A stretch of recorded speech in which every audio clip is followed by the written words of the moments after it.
Ladies and gentlemen, no, your eyes are not deceiving you. You did not read that title wrong.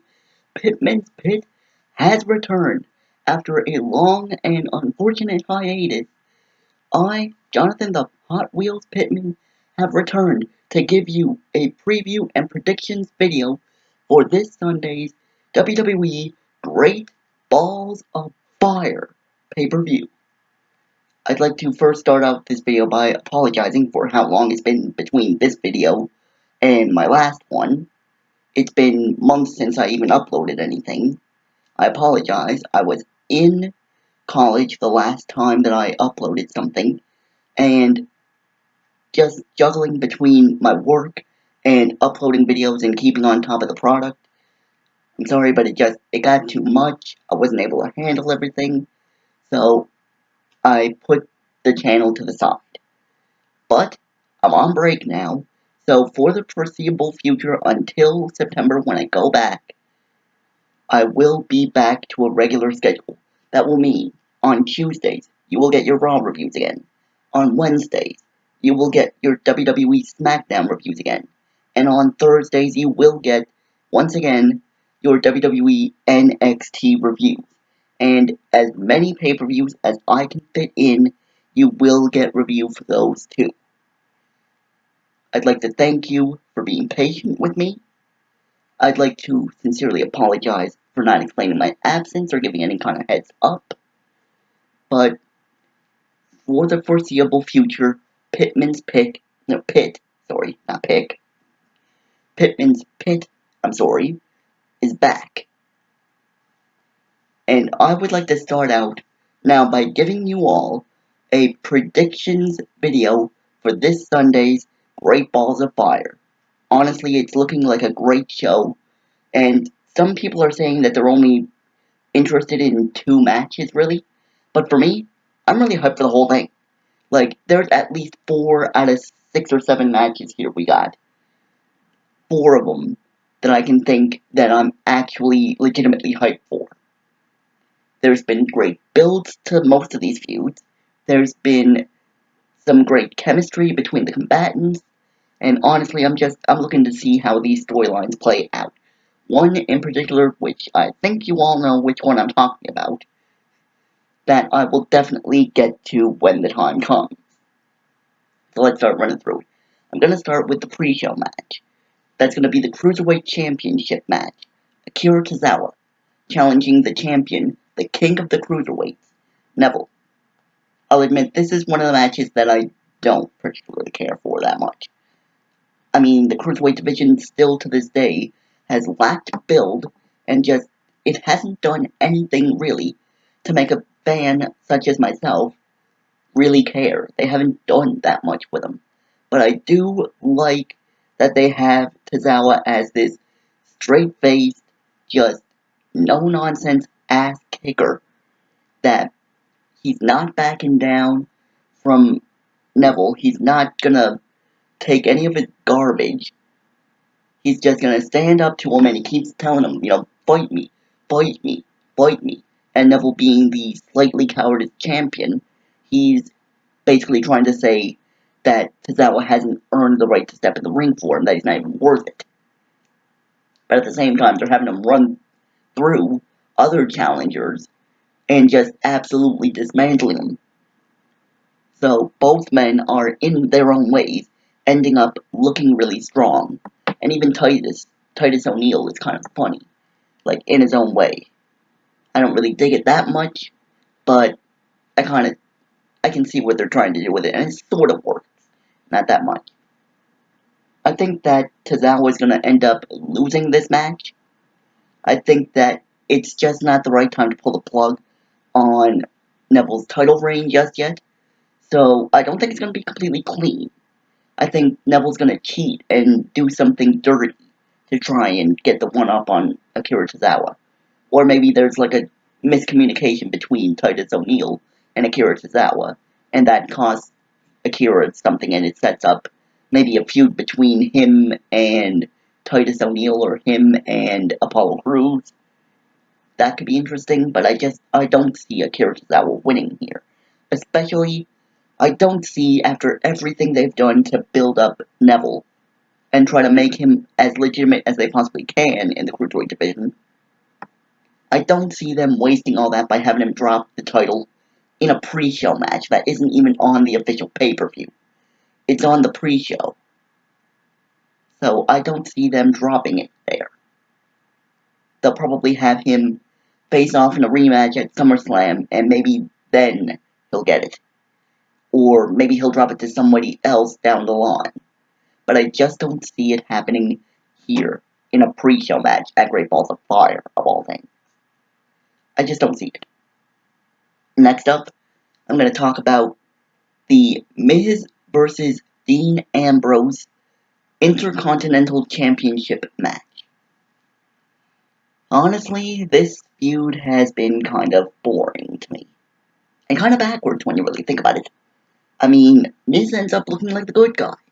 Because he's saying Dean Ambrose is boring, he's complacent, he doesn't connect with the fans, he's saying that people shouldn't really like him, people shouldn't really get behind Dean Ambrose. And you know what?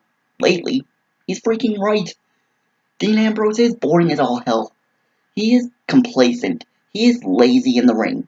And he definitely can't handle the pressure of being a top star. That's why he was the most boring thing on the card when he was WWE Champion. Sure, for the moment it was kind of cool to see him win the title, but he did nothing with it. Miz, at least when he was WWE Champion, he made it seem like a big freaking deal. The same as he does with the Intercontinental Championship. I gotta admit, this whole miscommunication and this bickering between him and his wife Maurice, it's kind of weird to me and I don't really get the whole thing. But the main thing is I just want to get past this feud. So I'd have Miz win here, move on to something else, anything else, and freaking just get past Dean Ambrose. At this point they could literally, I feel kind of bad for him because he is a person, but at the same time, they could fire him and I wouldn't really care that much. I wouldn't miss him. I wouldn't miss seeing him on my TV. They could literally let him go right now. So, yeah, get the Miz past Dean Ambrose, give him somebody else, anybody else, and have him actually start doing something. So, Miz to retain the title. It can be cheap, it can be clean. At this point, I don't care. I just want him past Ambrose. Next up, we got Enzo Amore versus Big Cass. Believe it or not, this is one of the matches I'm actually kind of excited for. This is one of the matches that I actually really give a damn about. I love how they've had, like, that segment when it was revealed that Big Cass was the one that attacked Enzo Amore from behind. That one segment made up for the fact that the lead up to it, kind of weird and kind of boring, especially since we all knew who it was. But that one promo where Cass is just laying into him like, I'm where the money is. I'm the star here. You've been holding me back for years since NXT. I'm the star here. I'm the reason why we were successful, and you're the only reason why I've never been champion here. You're the reason why we were never tag team champion. Because every time you run in your mouth, who's there picking up the scraps? Big Cass. And I gotta admit, he's kind of right. But at the same time, you can see Enzo's side of it. That, hey, we were like brothers. I loved you like family. And you freaking turned your back on me, put a knife in my back, essentially. And all that emotion just rolled down his cheek in one, as he put it, gangster tear. I love that segment. I love the promo he did after it. And I'm actually kind of excited for the match. Even though I know if they do it the right way, it should be just quick. I mean, you look at Enzo, this scrawny little thing, and you look at Cass, 7 foot tall, 300 something pounds. Like, Cass should be able to step on him. Like, legit be able to step on him and end him. So, I'm expecting just an utter mugging in this match. Cass destroys Enzo, just absolutely rips the heart out of the fans that cheered for them as a tag team, and just absolutely crushes Enzo. And then finally, maybe I'd even have him win by referee stoppage. Just have him beat Enzo so bad he can't even get to his feet, so the ref has to call it off. Don't even have it be a pinfall or a submission. Just have it be that Enzo cannot get up because Cass just beat him so bad. So I'd have Cass to win. And probably send him, depending on what they do in the world title match, I'd start sending him on feuds against people like Balor and, mid-card talents like that. Work him up and eventually send him after the World Championship, because that guy, Big Cass, does have potential as a main event star. I mean, really, this is the guy that he's got the look. He's got some charisma, even though Enzo is the better talker. But Cass does have a lot of charisma. He does have the size. He has the power. He has just that it factor that when this guy steps into a room, you just immediately pay attention.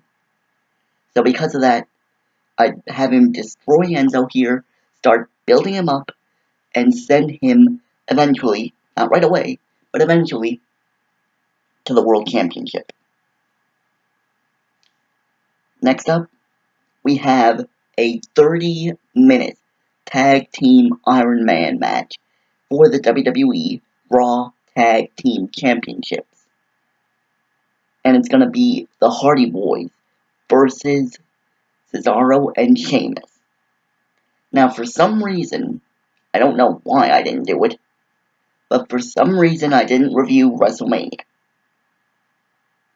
But let me tell you this, one of the things that I remember from that show that absolutely blew my freaking mind was when New Day came out and it was supposed to be a triple threat match of, I believe it was, the Club, Enzo and Cass, and Cesaro and Sheamus. And New Day said something about a fourth team entering the match. It was a ladder match. Everybody thought it was going to be New Day. I thought it was going to be New Day. And I was like, oh, here we go. They're going to insert themselves into the match. But no. The Hardy Boys music hits. And I lose my freaking mind. I was doing freaking dancing left and right. Like, their old stick. And I was losing my damn mind. And everything they've done with the Hardys since, how they've had little hints of the broken gimmick, even though legally they can't really go all the way yet with it. Something about legal issues with the Hardys versus TNA. I don't really know all the specifics or anything like that. I just know that there's some sort of legal battle going on that means they can't fully use the broken gimmick because TNA is trying to get the copyright for it, even though Matt was pretty much the one that came up with it. Which I don't really understand, but, well, they've had little hints of it here and there. So, what I would have it happen is this Iron Man match between the Bar, as they're calling themselves, Cesaro and Sheamus, versus the Hardy Boys. I would have, I gotta actually think about this one. Who would I have win? I mean, for nostalgia, I just want to say the Hardys, but at the same time, the problem is, the tag team division at the moment isn't really the greatest. So, if you have Cesaro and Sheamus win, other than a rematch again with the Hardys, who are you gonna have them face? But there is one match that I could see if the Hardys win here, that I honestly think would be a great feud. and that's versus the Revival. They could have the Hardys be that flipping, flying, extreme, over-the-top high flyer tag team, and they face a team that is more of a throwback, more of a punching and technical style. As they say on their t-shirts, all kicks, no, no flips, just fists, is what they say. So, just have that bruiser, that classic throwback tag team in the Revival, go against literally the epitome of what they stand against in the Hardys. I think it could make for some great television. So for that reason, I would have it be close, maybe do an overtime, maybe do a sudden death, but I would have the Hardys stick it out here and win. So you could do something else with Cesaro and Sheamus. You could break them up and have them feud again. You could send them at, I don't know, maybe the club or something like that, since they're sort of like a tweener team now. But there isn't really that many tag teams with them. So I don't really know what else you can really do with them. They need more tag teams. They need something like, they need American Alpha or something to be brought over to Raw. Or they need a team like, say, DIY. Oh, wait. They broke up.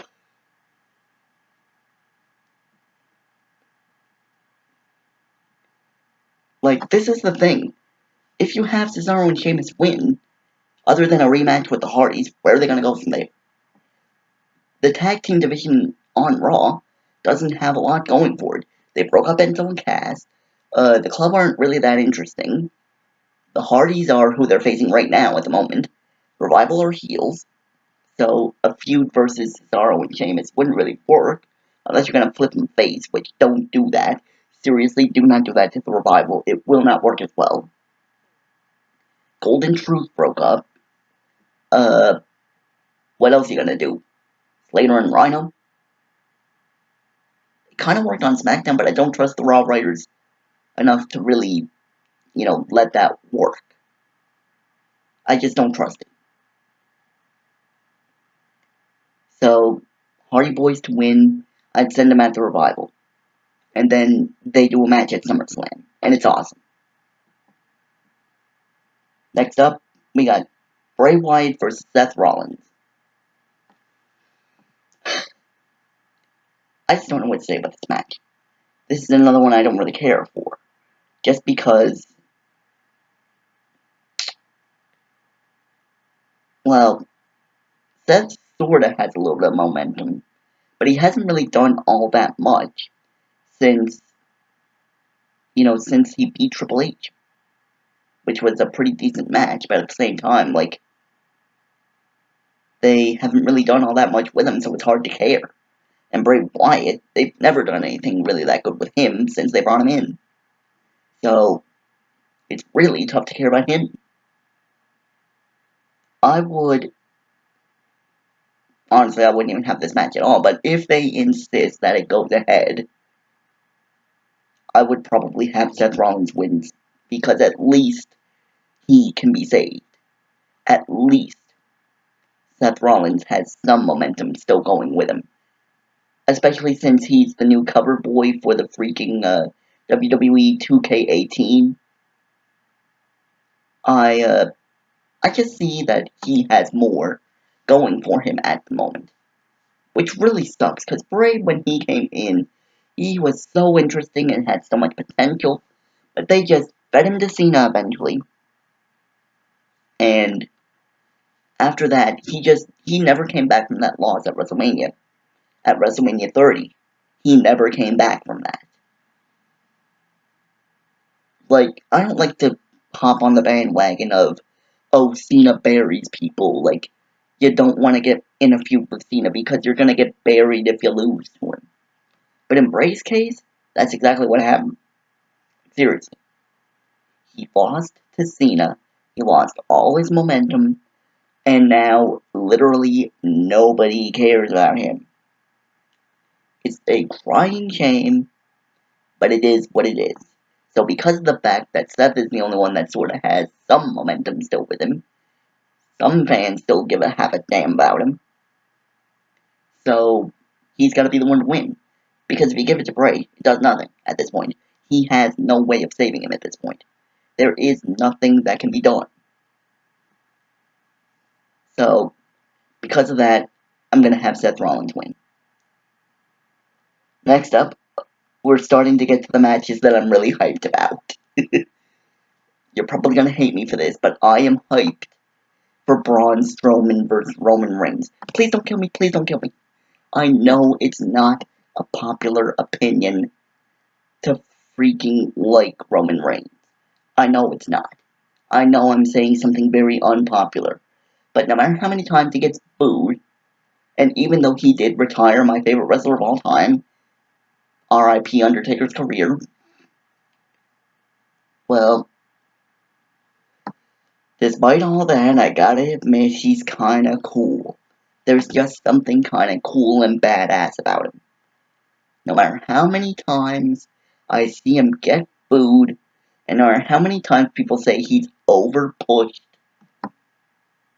I kinda like him. I think he's just got this quality about him. And I like the way he acts in the ring. How he's just this give no damns, take no prisoners, badass Samoan. And I just kind of like that. I mean, when you really think about it, and a lot of indie fans are going to hate that I say this, badass Samoan doesn't really give a damn about anything. Just has no time really for the fans at this point. Like, he hasn't really been doing anything to cater to them or pander to them anymore. And just loves to beat people up and looks pretty good doing it. I just described literally two guys, Samoa Joe and Roman Reigns. And at the same time, one gets rowdy reactions of just absolutely ruckus cheering, and the other gets booed out of the building every night. But there's literally not that much all that different to them, except one has an indie background. Really. I mean, you look at both these guys, these could be top stars. And they should be. But for some reason, I don't know what it is anymore. At first, I thought I knew. Because I thought it was just, oh, they're pushing him instead of a Daniel Bryan. Or they're pushing him instead of a CM Punk. But those guys don't even wrestle for WWE anymore. They don't even wrestle, period, anymore. Daniel Bryan's a general manager now, and CM Punk is a sort of UFC fighter, although he kind of failed at it. I mean, what's the hate about Roman anymore? I don't even get it. And then you get Strowman. He's the same thing in a lot of ways. He just gets in the ring and he just absolutely destroys people. He is a monster. And I love seeing these kind of matches. These two giant badass men just clashing and stomping each other into oblivion and basically trying to tear each other to shreds. I freaking love this. I mean, you've got this badass Samoan that's been running through everybody, and he comes into the ring, faces this giant monster, this near 7 foot, probably 300 plus, 400 plus pound Braun Strowman, who has the power to freaking tip over ambulances, throws him off the stage, freaking strangles him damn near, and just absolutely beats Roman down, but Roman keeps getting up and coming back for more. And it's all culminating in this ambulance match. I'm hyped for it. At this point, I don't know who will win, but honestly, at this point, just because of one thing, I may like him, but the fans are clearly against Roman Reigns. So it's not good business if they have him go after the title and expect him to be cheered. So, at this point, I would have him lose this match, take some time off, come back revamped. That's what I would do. I would have them just clash like bulls, absolutely destroy one another. I'm talking weapons. I'm talking fighting all over the arena. I'm talking jumping off the stage if you have to. I'm talking spears through the barricade. I'm talking maybe even break the ring. But in the end, I just have. If you really want Strowman to be this monster among men, as you're calling him, you have to have him beat Reigns. I might like Reigns. I like Strowman too. But if you really want to push Braun Strowman, and you really want to have any chance of saving Roman Reigns from being booed, like, you have to do this. You have to have Braun Strowman just destroy Roman Reigns, put him in the back of that ambulance, and just wheel him out. You need to do that. You have to have it happen. Because if Reigns doesn't take some time off at this point, you're screwing him.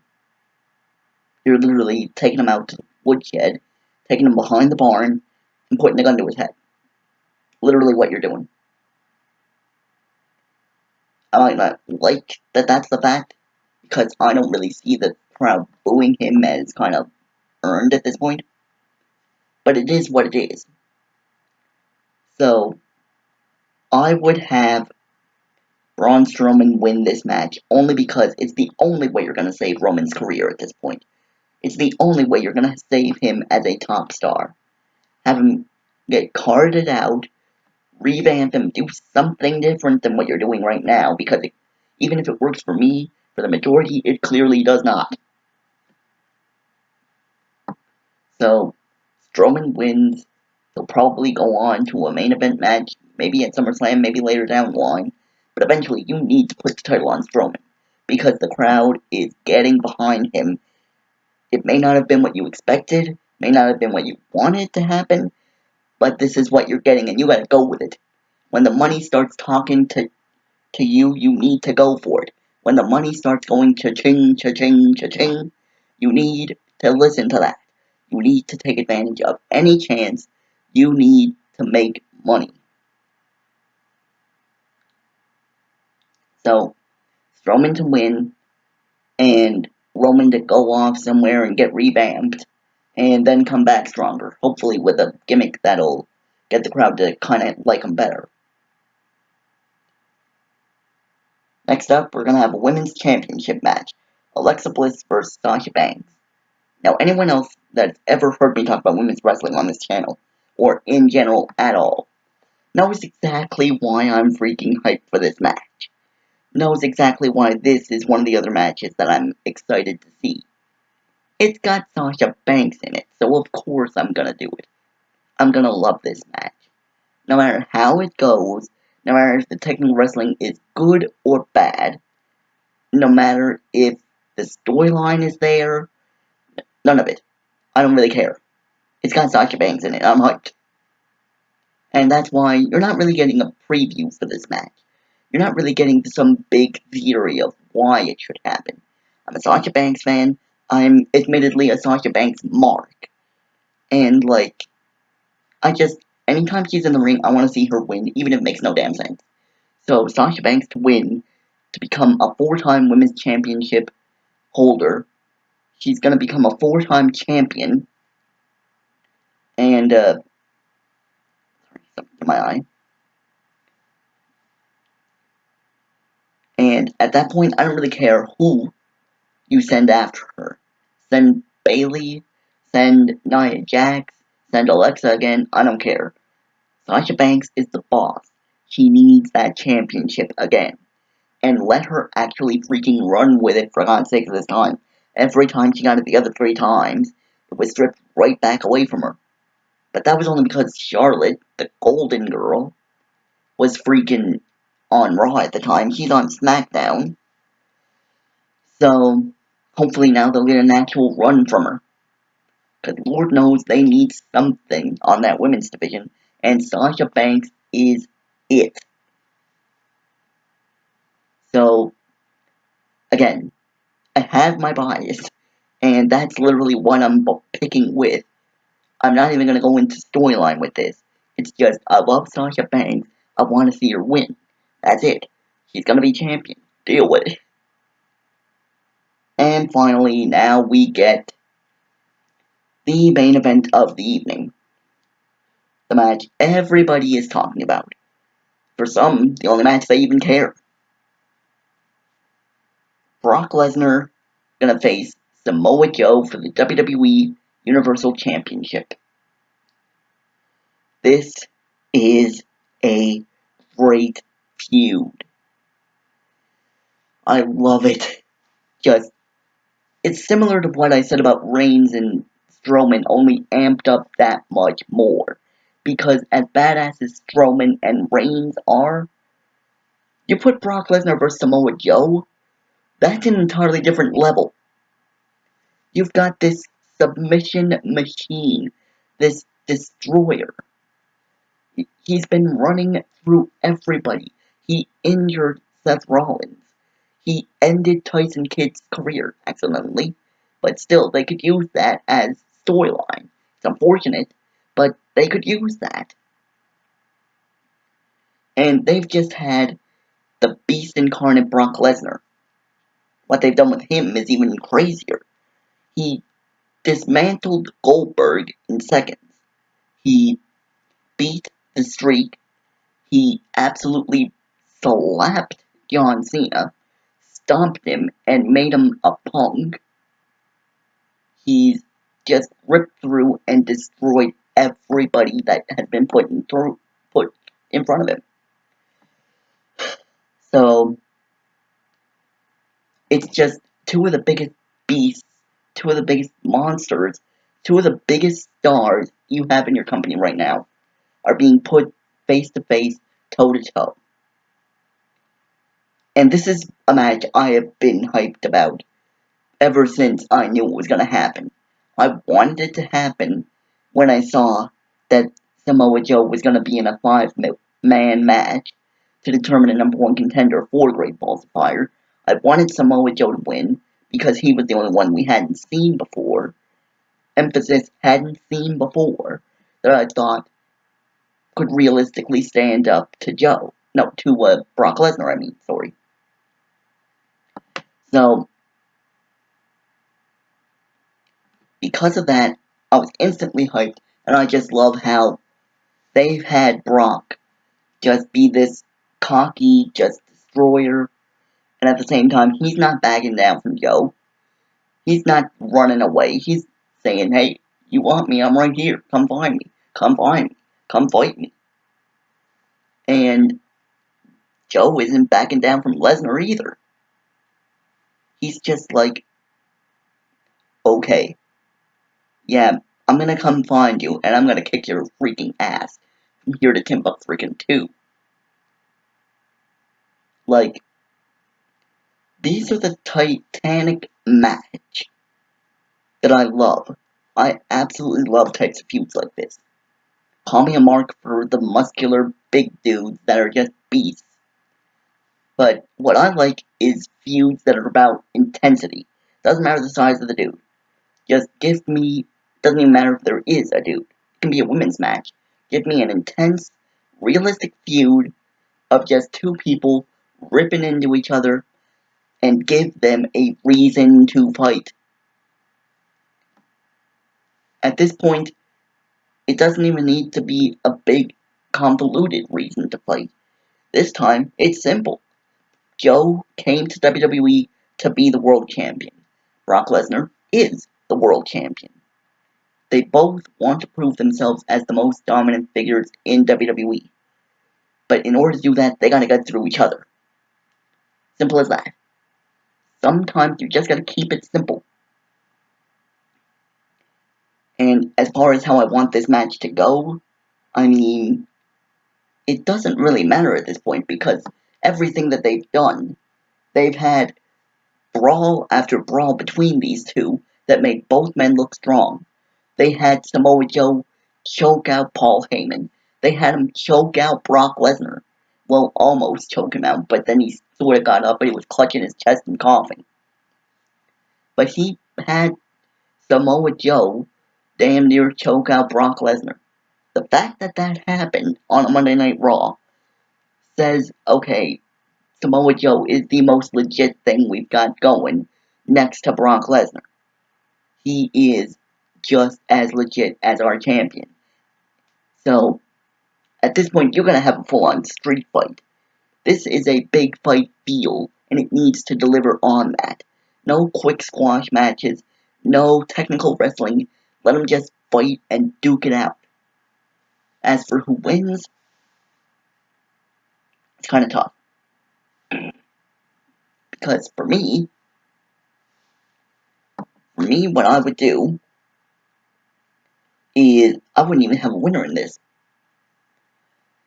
I would have it be that they start brawling and it spills outside the ring and they're fighting all over the arena. Meanwhile, the ref is counting. He's counting 1, 2, 3, 4, 5, 6, 7, 8, 9, 10.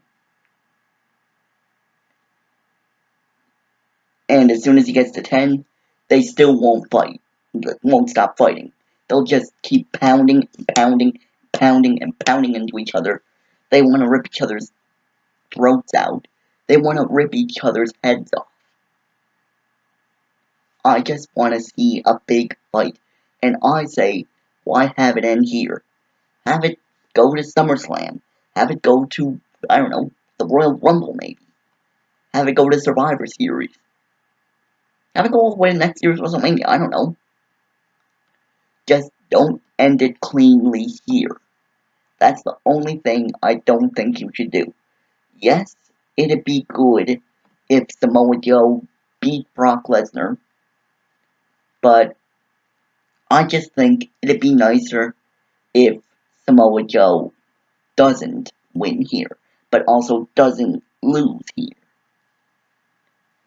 I would say just have them both look strong and have them both just keep fighting to close out the show without any decisive winner because they just wouldn't stop trying to tear each other to pieces. If you do that, it'll get intrigue for Monday Night Raw, which will lead to intrigue for SummerSlam, which will lead to a huge, even bigger payoff at one of your big four pay-per-view, and then at SummerSlam, or maybe even later, but I'm gonna say at SummerSlam, you finish it off there, and there you have Samoa Joe win. Because if they just ended here, it'd be good. Don't get me wrong, it wouldn't be a complete fail. It would be a good match. And having Samoa Joe win here I'd be fine with it. But I just feel like if they do an indecisive finish, especially one that neither one of them was pinned or submitted or neither one of them even got knocked out, that they just lost sight of the count and kept fighting because they wanted to absolutely murder each other, I feel like that would be the best finish. Because then you could prolong the feud, keep people watching, and like, okay, you gotta keep tuning in if you want to see how all this folds out for the real end of this. If you don't have to have a full-on match end, cleanly, don't freaking do it. And I don't see any reason why you really have to do that here. So, I'm gonna call it a no contest. That it's gonna be a double countout with both competitors just brawling at the end of the show and just absolutely still trying to destroy each other as the show cuts to black. So that's how I feel that Great Balls of Fire is going to end. Let me know in the comment section down below how you feel the show is going to end. Do you agree with my predictions? Do you disagree? Why? Let me know how you feel about the show. And let me know any ways that I can make this channel better for your viewing experience. I'd like to thank you all for tuning in. I'd like to ask anybody that is watching this that has not yet, subscribe, and click that bell that's next to the subscribe button so you will be updated every time I upload a channel here to Pittman's Pit.